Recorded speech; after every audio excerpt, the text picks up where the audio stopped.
One of the craziest things that a lot of people aren't talking about these days in professional wrestling is scouting, right?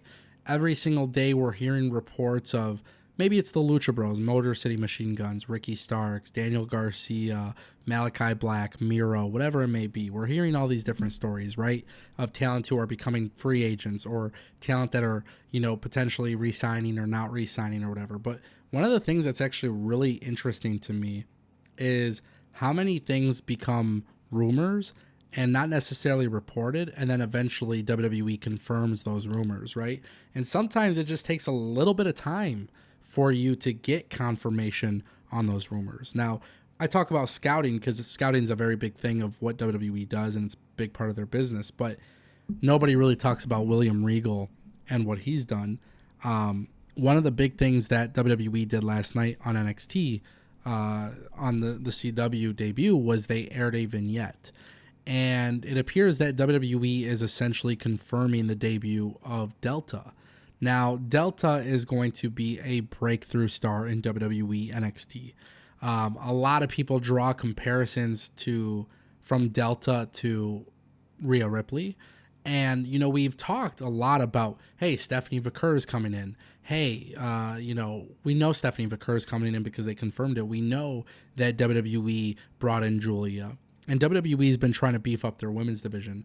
But essentially what WWE has figured out what to do here is that they figured out how to scout talent before they break through.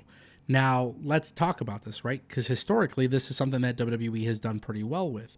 A lot of people forget that a lot of names that were in NXT were, people that came from AEW Dark.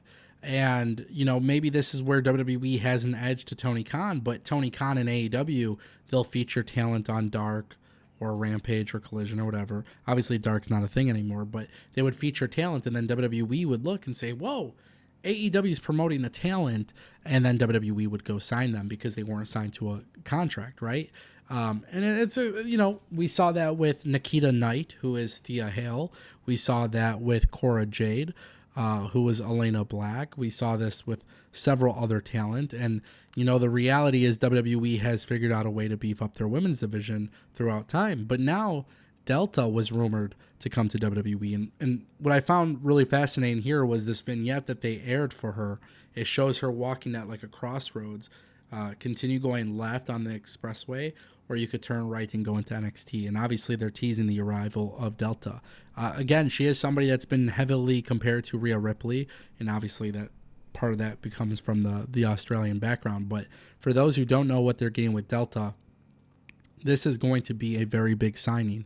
And I love Julia, and I love Stephanie Vaquer, and I think they're going to be great talent. But I like to think that this NXT era that we're going into on the CW, especially with the women's division, I think it is going to be very reminiscent of the four horsewomen that we had when it was Charlotte, Bayley, Sasha, and Becky. And really, like, for Triple H, when he had NXT in his possession at that time, he did a really good job of highlighting those four women. And they all went on to the main roster. And now look at it from a different perspective. It's 2024. WWE didn't really have that next big crop of talent in the women's division, but now it is very clear going into 2025, you're signing Delta, you're bringing her in, you're already airing the vignette, so you're treating her like a big deal. You're bringing in Stephanie Vaquer, you're bringing in Julia, you're bringing in Cora Jade and Roxanne.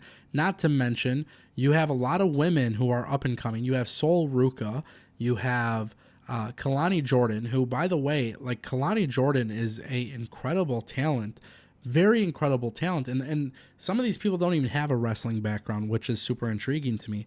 But I found it incredibly cool that WWE is airing the Delta vignette, because I've been wondering, and I've said this before on previous live streams, but I've been kind of wondering and toying with the idea of, like, hey, how does WWE bring in 3 key signings without necessarily damaging the other person that debuts prior to them? And obviously the jury is still out on this, right? Like, we got to wait a little bit of time, guys, before we can really understand who's going to be impacted by these debuts. But I find it really cool that so far Julia's come in.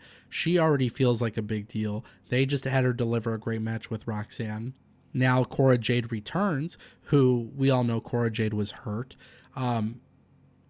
You have a crop of talent who are ready. Now, hold on. There's a reason why I'm bringing this up, because you're bringing in Delta, you're bringing in Stephanie, you got all these big names, right? There's some key names. There was a time period where every wrestling fan was convinced that Nikita Lyons was going to become the WWE NXT Women's Champion. Nikita Lyons got hurt. Now she's back doing live events, but she's rocking, 2 knee braces, right? Maybe it's bad timing because WWE is bringing in some of these names and other people who may have been slated for a big push, whether it be due to injury or whatever. Maybe they're going to go down the card because of these higher value names are coming in. But that's why it was so important for WWE to establish a women's mid-card championship belt, which is why I'm so glad they did that with the women's North American championship, because now Nikita Lyons will come back to TV. And while I think she's good enough to be the NXT Women's World Champion, there are other names coming in who I think should be champion first. But because they have the mid-card title, people like Nikita who come back from injury, they still have an opportunity to go after a title and work their way back up, through rehab and just getting back and acclimated to what they're supposed to be doing. And then eventually, the purpose is a ladder.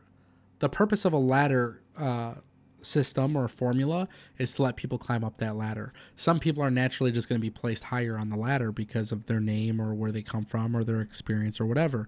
With NXT, that's where it's tricky, because you have some people who come in who are really, really talented and, they are worthy of a championship reign, but then something prevents them from doing so. And then when other people come in, it pushes them back down the ladder. So, having that women's mid-card belt's a really good idea, but now I'm wondering with this crop of talent that they have, because it is very clear they have a stacked women's division, we can't even forget about people like Lola Vice or Jada Parker. Lola Vice is somebody who, when she wins the NXT Women's World Championship, it's going to be a big deal because she does have a little bit of notoriety outside of WWE, and that stems from the fact that she was a Bellator fighter. And obviously having that real world experience and knowing people within the world of MMA, there is that cross promotion aspect of it. So this is a really good thing. WWE's bringing in Delta. I think it's a good signing. I think it's the right signing. I'm glad that they're airing a vignette. The word going around is that she'll be there by Halloween Havoc. How they go about it, how they book her, what do they do there, I don't know. But I am excited to see this. And, look, WWE's got that partnership with TNA. Who wouldn't want to see Julia versus Jordynne Grace? Who wouldn't want to see Delta versus Jordynne Grace? And there's other women, obviously, in TNA, but there's just a lot of things that you can do in the meantime until somebody is ready to go for that Women's World Championship.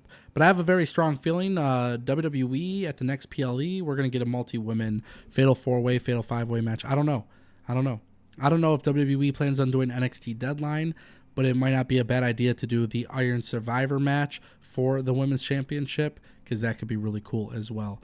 But a very big signing. Delta's going to kill it in WWE, and I'm very happy to see that.